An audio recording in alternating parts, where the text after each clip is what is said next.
untuk hari keempat. Kata-kata? Kata-kata. Ha.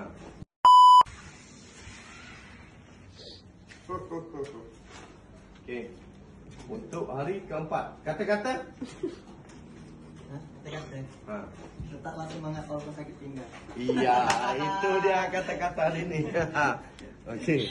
Untuk bahagian luar dah siap kita. Siap basuh. Dalam plaster dah. Dan ni pun dah. Sliding tau. Perjuangan perantauan. Tak ada kata. Tak ada kata-kata. Yang penting bukti nyata. Bukti nyata, bukti nyata. Tidaklah berjuang walaupun sakit pinggang. Okay? So dalam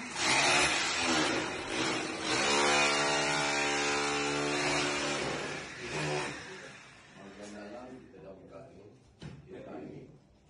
So untuk yang ni kita dah potong untuk letak plug barulah. Sebab kita nak dia naik dalam 2 kaki saja.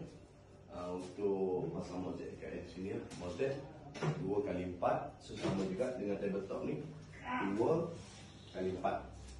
Okey, so bahagian depan ni kita dah potong. So yang ni kita tambah balik ni. Yang ni dah jatuh dah ni. So masih kuat lagi lah. So dekat sini ada tingkat lah untuk slide. Okey. So sekarang dah masuk waktu asar. So kita kena pergi kita makan. Nice.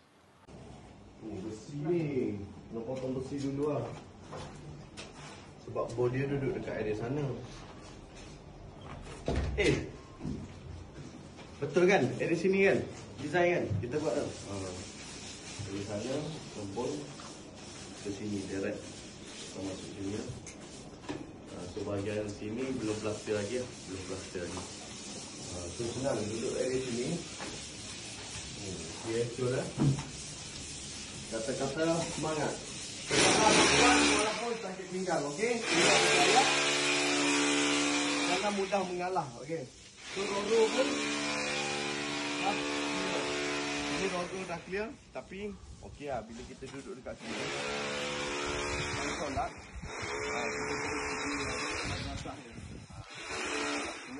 jemaah. Okey, jap lagi kita nak pergi ke site mana ni? Cyber Jaya. Cyber Jaya. Cyber Jaya untuk ambil ukuran lah. Semalam kita dah pergi ambil kunci dengan owner. Untuk package 51,600. So dekat sana dia ada 2 biji rumah. Yang satu biji lagi 43,700. So total dalam 2 biji rumah tu dalam 90 lebih lah. Macam tu. Untuk yang ni renovation sekali dengan kabinet dalam 34,000 ada. 34,000 macam tu geng. Okay, so cuba komen dekat bawah nak suruh saya pergi area mana lagi geng untuk renovate ataupun kabinet. Install kabinet. Okay, apa pun geng, jangan lupa follow